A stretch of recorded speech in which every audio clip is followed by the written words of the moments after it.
মুমিন ও মুসলমান দিনী ভাইয়া বোনেরা, আসসালামু আলাইকুম ওয়া রাহমাতুল্লাহি ওয়া বারাকাতুহু।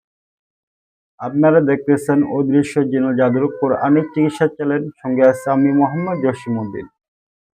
সম্মানিত ভিউয়ার্স, আজকে আপনাদের মাঝখানে খুব গুরুত্বপূর্ণ একটা ভিডিও নিয়ে হাজির হলাম। যে আপনাদের বাড়িতে যে চুরি হয়, এই চুরিটা টাকাটা অথবা স্বর্ণ গহনা যাই হোক না কেন, এক কথায় আপনার বাড়িতে চুরিকৃত মাল উদ্ধার করবেন কিভাবে এবং কি আপনারা চোরকে কিভাবে ধরবেন। পাশাপাশি আপনার বাড়িতে যদি কোনো জায়গায় তাবিজ কবজ থাকে, আপনারা ওই তাবিজ কবজ এই বাড়ি চালানোর মাধ্যমে বের করতে পারবেন। এবং কি আপনারা যদি জিন অথবা জাদুতে আক্রান্ত হন, তাহলে এই বাড়ি দিয়েই আপনারা রোগ নির্ণয়টা করতে পারবেন। আসলে কি আপনারা জিনে আক্রান্ত না জাদুতে আক্রান্ত, বাড়ি চালান দিয়ে ইনশাল্লাহ আপনারা বের করতে পারবেন।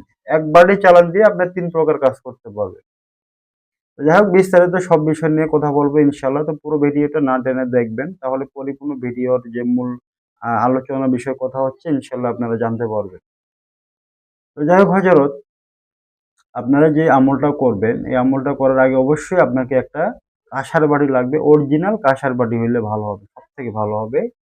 আপনারা একটা অরিজিনাল কাঁসার বাটি কিনে নেবেন। কিনে নেওয়ার পর বাটিটাকে ভালোভাবে সুন্দর করে পরিষ্কার করে নিয়ে আসবেন। নেওয়ার পর হলো যে আরেকটা গামছা লাগবে, একটা গামছা আর একটা কাঁসার বাটি, এই 2টা জিনিসে লাগে। তো কাঁসার বাড়িটা আপনারা কি করবেন, কাঁসার বাড়িটা আপনাকে চালানোর জন্য কিছু নিয়ম পদ্ধতি আছে। তো সর্বপ্রথম কাঁসার বাড়িটা পরিষ্কার করার পর কাঁসার বাড়িটা এইভাবে তো থাকে না, বাড়িটা উল্টিয়ে দিবেন। উল্টিয়ে দেওয়ার পর ছোট্ট একটা আমল দিচ্ছি আপনাদেরকে। ইস্তেগফার দরুদ শরীফ পড়ে নেবেন। প্রত্যেকটা আমলের শুরুতে এবং শেষে অবশ্যই ইস্তেগফার দরুদ শরীফ পড়তে হবে, অবশ্যই বাধ্যতামূলক। ইস্তেগফার 11 বার, দরুদ ইব্রাহিম 11 বার পড়ার পর আপনারা আলিফ লাম মিম জাস্ট এই 3টা হরফ আপনারা 7 বার তেলাওয়াত করবেন। 7 বার তেলাওয়াত করে বাড়ির উল্টা সাইডে একটা কোণার ভিতরে একটা দম দিয়ে দিবেন। ঠিক আছে? একবার দম হয়ে গেল, আবার পড়া শুরু করবেন। আলিফ লাম মিম 7 বার। 7 বার পরে আরেকটা দম দিয়ে দিবেন।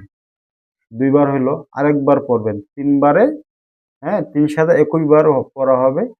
21 বারে 3টা ফু হবে। মানে 7 বারে একটা দম, 14 বারে আরেকটা দম, 3 সাথে 21 বারে আরেকটা দম, 3টা দম পড়া দম দিয়ে দিবেন বাটিটার মধ্যে। ইনশাআল্লাহ আপনার বাটিটা তৈরি হয়ে গেল।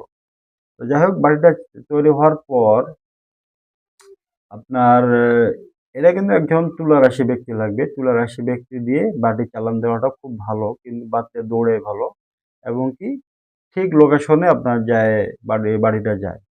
চেষ্টা করবেন তুলা রাশি ব্যক্তিকে দিয়ে এই চালানটা দেওয়ার জন্য, অথবা মিনিমাম 7, 8, 10 বছরের যে বাচ্চারা আছে এই বাচ্চাদেরকে দিয়েও বাটি চালান দেওয়া যায়। এবং সব থেকে ভালো হবে তুলা রাশি দিয়ে চালান দেওয়াটা বেটার। তো যাই হোক হযরত, তো বাটিটা আপনার রেডি হওয়ার পরে বাটিটা চালানোর জন্য অবশ্যই একজন তুলা রাশি নিবেন। আর একটা কি করবেন, গামছা নিবেন। গামছাটা নেওয়ার পর গামছাটা চারদিক দিয়ে সুন্দর করে ভাঁজ করে বাটিটার মধ্যে রেখে দিবেন। বাটিটার মধ্যে গামছাটা রেখে দিবেন। রেখে দেওয়ার পর তুলা রাশিকে বলবেন হাতটা আপনি মুষ্টি করে, হাতটা নেতে রাখেন, বাটির উপরে রাখেন। এভাবে মুষ্টি করে হাতটা বাটিতে রাখেন। বাটিতে রাখবে ইনশাআল্লাহ। আপনি বাটিটাকে হুকুম লাগিয়ে দিবেন। যদি আপনারা চোরকে ধরার জন্য বাটিটা চালান দিয়ে থাকেন, অবশ্যই এইভাবে হুকুম লাগিয়ে দিতে হবে যে এই বাটি, যে যে এই বাড়িতে নামটা সহ উল্লেখ করে দিবেন, এই ভাইয়ের অথবা অমুকের টাকা হারিয়েছে। যে ব্যক্তি টাকাটা নিয়েছে ওই দিক দিয়ে ডাইরেক্ট ওর বাসায় অথবা ওই যেখানে আছে ওইখানে আপনি নিয়ে যান। এইভাবে বাটিটাকে হুকুম লাগিয়ে দিবেন ইনশাআল্লাহ। সঙ্গে সঙ্গে দেখবেন যে বাড়িটা অটোমেটিকলি চলা শুরু করে দিবে। ঠিক আছে? অথবা এইভাবে হুকুম লাগাতে পারেন যে এই হরফের যে মুয়াক্কেল আছেন, নুরি মুয়াক্কেলগণ, আপনাদেরকে আমার পক্ষ থেকে সালাম, অনুগ্রহ করে আমার সালাম গ্রহণ করুন। আপনারা দ্রুত জাগ্রত হয়ে যান এবং কি এই বাড়িতে যে মালগুলো চুরি হয়েছে, যে গহনা টাকা যাই হোক না কেন, এই দিক দিয়ে চুরি হয়েছে, আপনারা ওইখানে বাড়িটাকে নিয়ে যান। ঠিক আছে? ইনশাআল্লাহ দেখবেন অটোমেটিকলি বাড়িটা অটোমেটিকলি মনে করেন না দৌড়াবে। তুলা রাশির হাতটা থাকবে অবশ্যই বাড়ির উপরে, অটোমেটিকলি দেখবেন বাড়ি দৌড়াচ্ছে। এবং যেদিক দিয়ে টাকাটা নিয়ে গেছে চোর, ওদিক দিয়ে যায় ডাইরেক্ট ওনার কাছে চলে যাবে, ওনার বাসায় চলে যাবে এবং কি যে ব্যক্তি কাজটা করছে ওই ব্যক্তির সামনে চলে যাবে বাড়িটা।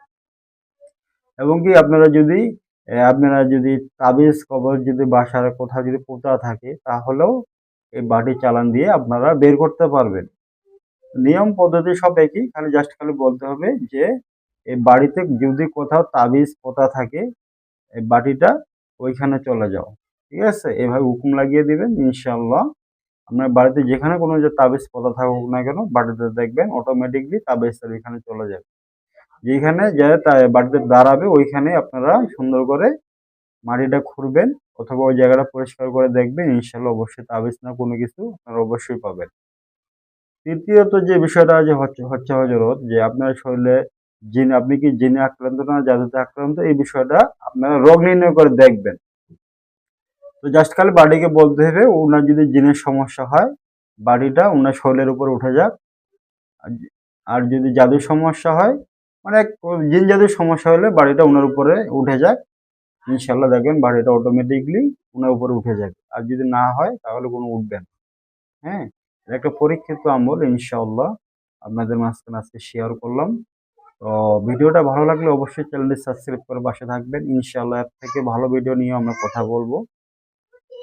যাই হোক হজরত আজকে পর্যন্ত, আসসালামু আলাইকুম ওয়া রাহমাতুল্লাহি ওয়া বারাকাতুহু।